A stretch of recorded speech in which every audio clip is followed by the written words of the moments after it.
ازيكم؟ رجعنا لكم تاني بعد وقت طويل. عارفه اني بقالي كتير قوي مش بعمل فيديوهات، بس ده بسبب ظروف شخصيه. النهارده هنتكلم عن موضوع مختلف شويه.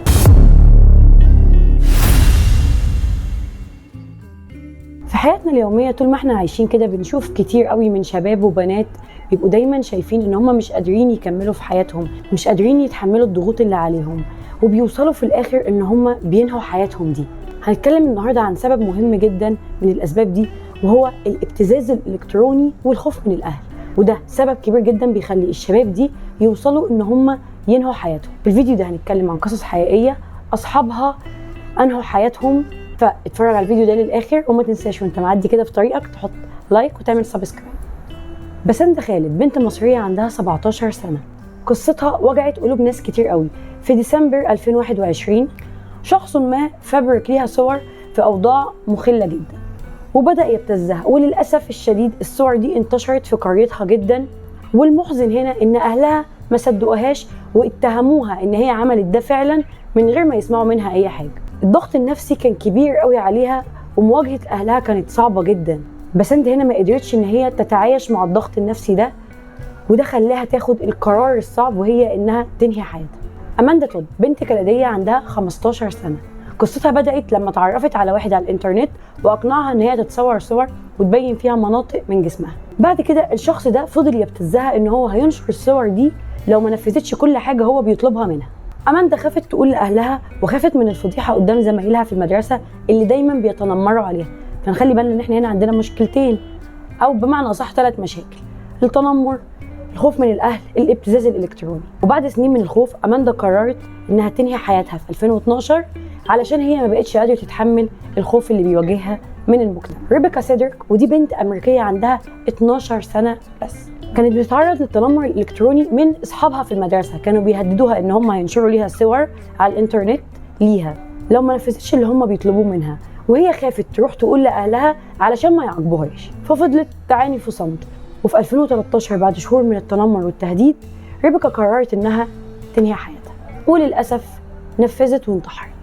القصص دي مؤلمة جدا وللأسف هي حقيقية وبنواجهها كل يوم في حياتنا، سواء القصص دي انتشرت ولا ما انتشرتش. كل يوم في بنات وشباب بينهوا حياتهم بسبب خوفهم من الأهل، بسبب الضغط المستمر النفسي، بسبب التنمر، بسبب التعرض لضغوط هم مش قادرين يتحملوها. بيوصلوا لمرحلة كبيرة قوي من الاكتئاب وبيوصلوا ان هم ينتحروا. مهم جدا مننا كأهل ان احنا نكون اصحاب لاولادنا، ان احنا نسمعهم ونفهم مشاكلهم، ما نكونش مصدر خوف. بالعكس احنا لازم نكون مصدر قوة وامان. لازم الطفل ما يكونش خايف ان هو يجي يحكي لي حاجة، لازم يكون عارف ان هو وقت ما هيحكي لي حاجة انا هقدر احلله المشكلة دي. ولازم نخلي بالنا جدا ان احنا لازم نصدق اولادنا بدل ما نحكم عليهم ان هم مش كويسين. لازم نحميهم ونحمي نفسنا من الابتزاز الالكتروني، لان هو بجد منتشر جدا في الفتره دي. من الاخر اللي حابه اقوله، صاحبوا ولادكم يا جماعه. في عائلات كتير جدا واهل كتير جدا ما بيبقوش حاسين بعيالهم، عيالهم بيبقى معاهم ليل نهار وعندهم مشاكل كبيره جدا ومحطوطين تحت ضغط نفسي كبير جدا، والاهل للاسف ما بيكونوش حاسين باي حاجه بتحصل.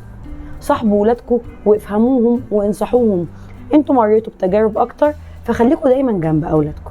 واخيرا لو في حد بيتعرض لابتزاز الكتروني، في شويه خطوات لازم تعملها علشان تحمي نفسك. رقم 1، ما ترضخش الابتزاز ده مهما كان التهديد.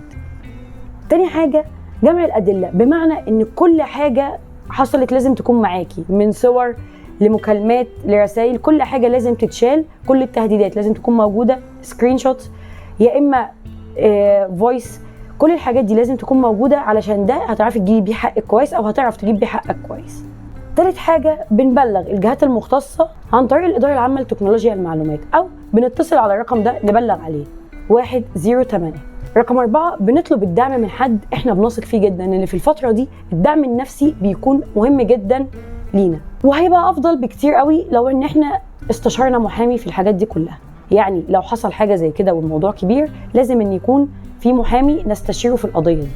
فكل ما هتكون اجراءاتك اسرع هتقدر تاخد حقك اسرع. وبكده تكون حلقتنا النهارده خلصت، واتمنى تكون عجبتكم، واستنونا في اللي جاي. سلام.